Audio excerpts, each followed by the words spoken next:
Hello everyone, welcome to NFTV. Today we're going to be showing you teamLabs, which is like electronic museum where you can walk with water. You'll see what I mean by getting there. And later in the video we're going to go across to the Shibuya Crossing, which has loads of electronic billboards, a bit like Times Square, where there's just people manic crossing the road.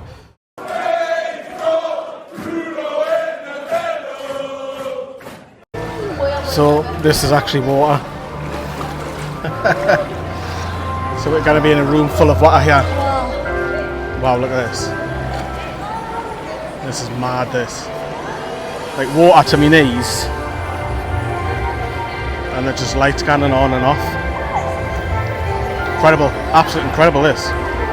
Ah, there we go, it's a little bit brighter now so you can see what's happening, but as I say, my feet are in water. Knees deep. Rainbows effects onto the water.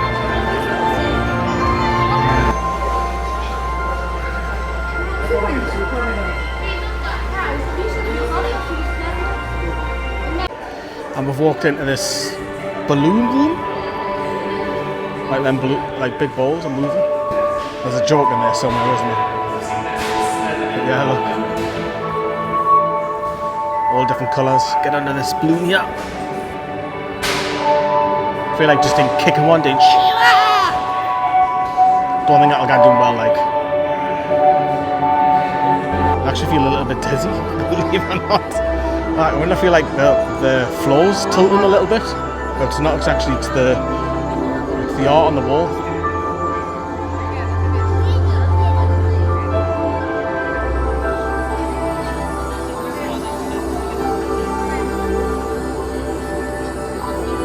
So as we walk to the next room, you can see how dark it is when you go in between room to room. We've done the water, now we're going for the garden. And I don't know about you, but this gives me alien vibes. Like they're about to hatch or something. Or little T-Rexes are going to start jumping out. Freaky. But clever. So we're in this hangar garden stuff. We've got like a little tour here in front of us. I think we're going to be queued up to go into the garden. The aircon feels amazing. So please wait here for now. The next no problem, thank you. Looks like I'm first in line.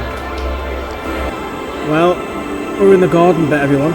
People are lying down, sitting up, chilling. Got plants coming up and doing above us, which is a little bit weird, a little bit surreal. But hey, we are in Japan, they do things very different here. I'm not criticising it. I'm all for it, to be fair. So have a look what's above us. Spin around. Here I am. Hello. Just giving you weird optical illusion vibes. Madness. And there you have it, everyone. That was the exit. But as I say at the start of the video, we've got more for you because we're going to go across to the Shibuya Crossing, which has thousands of people crossing with electronic lights. Going to get up there and show you some of that as well. You might see a particular face that you might have seen on YouTube up there as well. Well, we're here, everyone. Welcome to Shibuya Scramble Crossing. Think of it as Times Square, but on a smaller scale. But apparently this is the busiest crossing in the whole world, where thousands and thousands of people cross every day.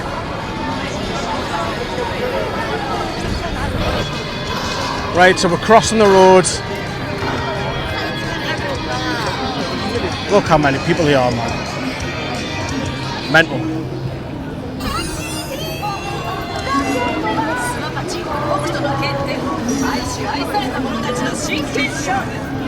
You could quite easily get lost here.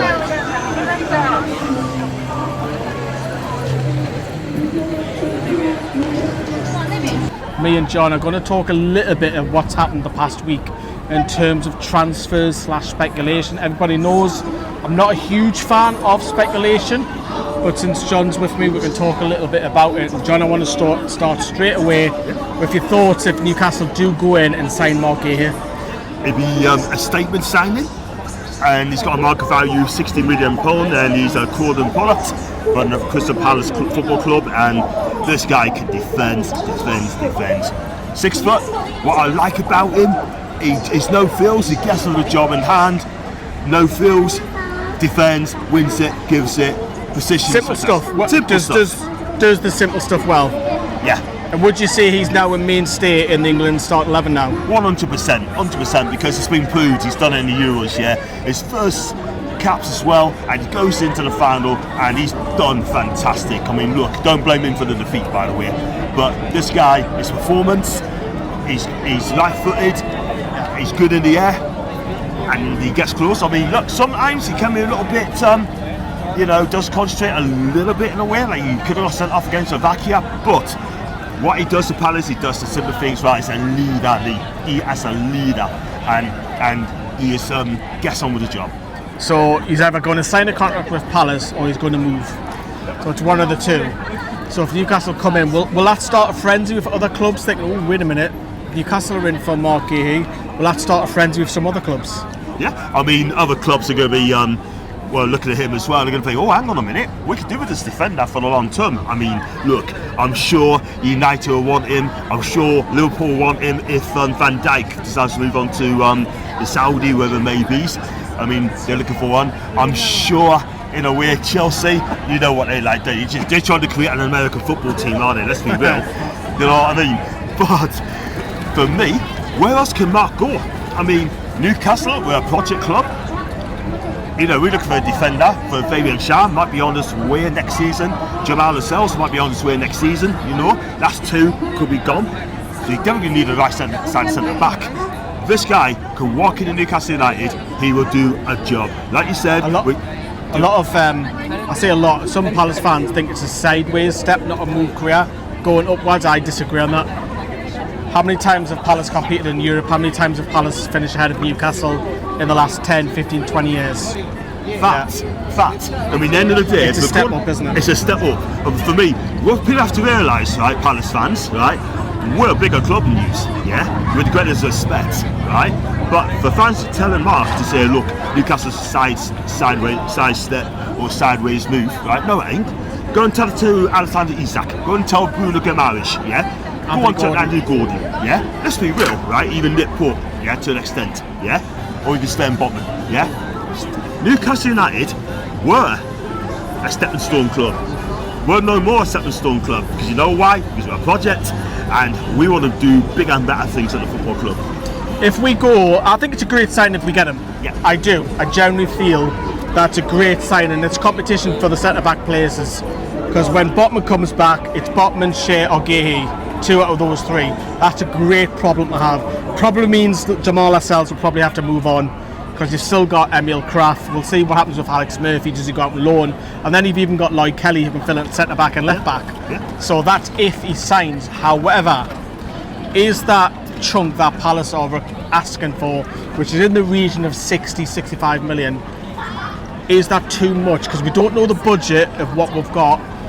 What would you prioritise? Would you go for a right winger instead, or would you be happy signing Gahey? For me, I mean, we need to get rid of more players at the football club, yeah. We know it's well documented, yeah. Miguel Almiron's one of them, yeah. I mean, we've got to try.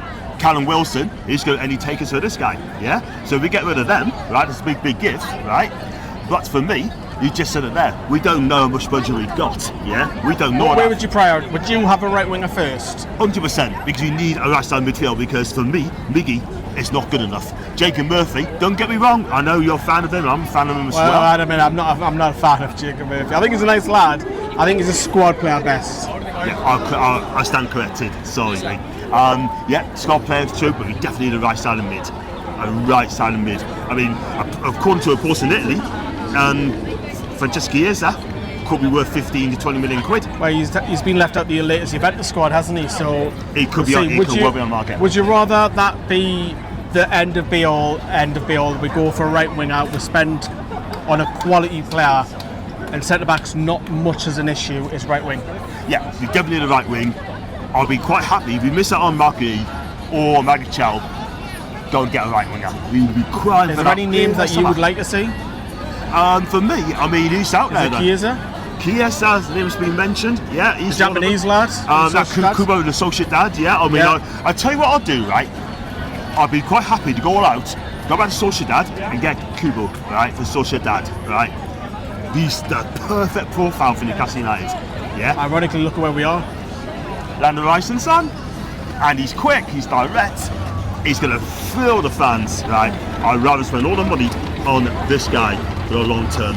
And I think the Premier League, right, some of the place to be for some people, but it's a marketable league. Kubo would be fantastic for Newcastle United. I say spend all the money on him. Don't worry about the defence, right? Our defence are going to be okay. Go Lloyd Kelly, he'll fit in, he'll come fine. Yeah, Fabian Shah, he'll come fine. Sven Botman, he's yet to come back in. If he's fit, he'll be fine. So, for me, go out and get a right winger. Get Kubo for Solskjaer. That would be my key signing. I would get a right winger. I said Nico Williams before the Euros. Now he's shot up. Probably end up in Barcelona. However, we've obviously looked like we're very close to signing this young lad from Sheffield United in William Asulo. Yeah. Thoughts? I don't know a lot about this guy. I never watched him play properly. But what I do know about him, 6'4", he's pacey, he's quick. Just turned 21 today. 21, happy birthday, William, if you watch him.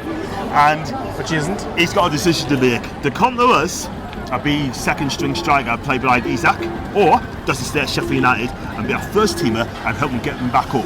Yeah. Listen, if we do get him, it'll be potential. Yeah. At the same time, are you worried about that though?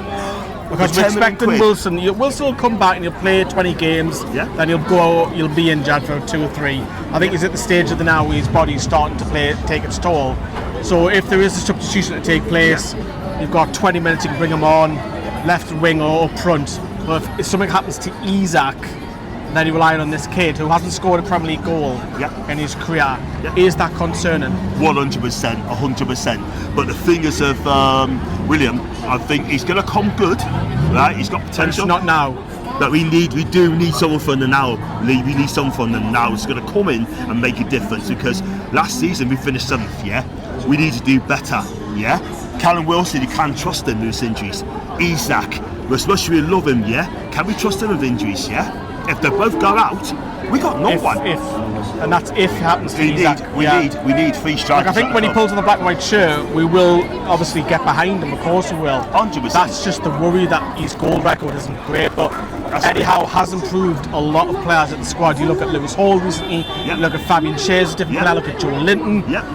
You can probably argue Isaac's improved since he's come here. I agree. Jacob Murphy is to some extent has got better. I could go through that. I can go on. He's 29 years of age, Jacob. He's in his prime now, and he's got to show us now that I want to see Jacob Murphy get 10 goals next season, 10 assists. That's all I want to see.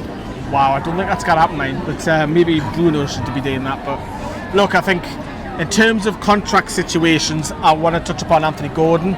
Some speculation that Newcastle want to open his contract negotiations to tie him down for a longer and improved deal. That has to happen, doesn't it? Because he's shown the last 12 months he's been sensational. 10 out of 10 this season, Anthony Gordon, if he's given us a player ratings.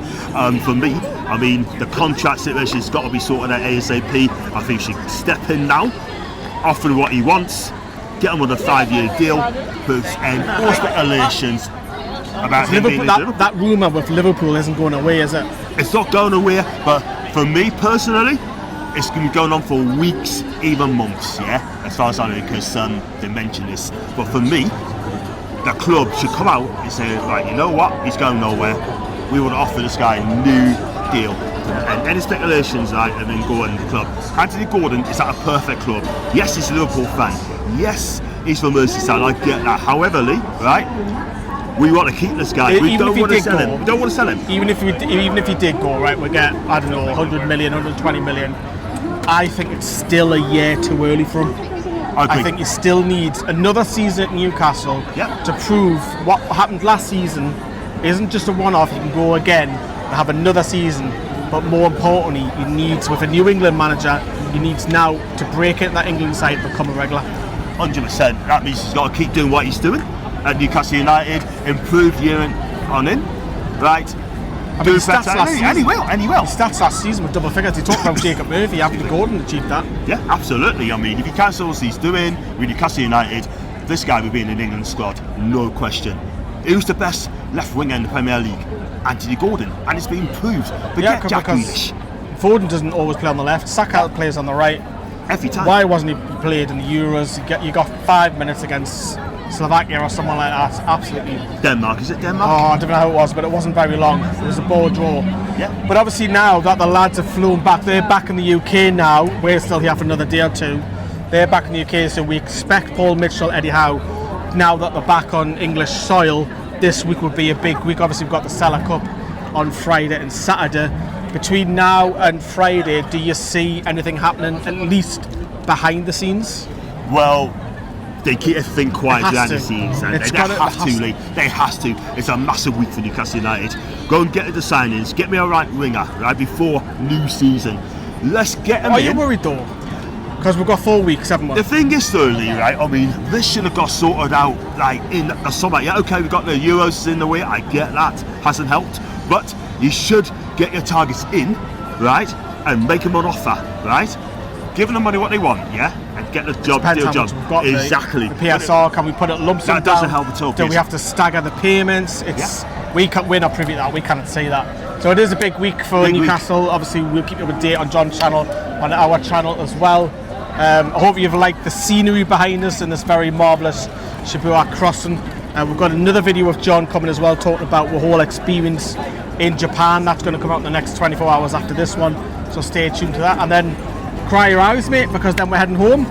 So I'll have a final video for you, which will be the return flight over. You know what happens with me in flight. There's always something goes wrong. Let's just hope it isn't, because I don't want to be stranded somewhere. But from John, thank you very much for coming on. No problem, mate. From me, see you everyone. Drop us a like. Ta-da. Bye-bye.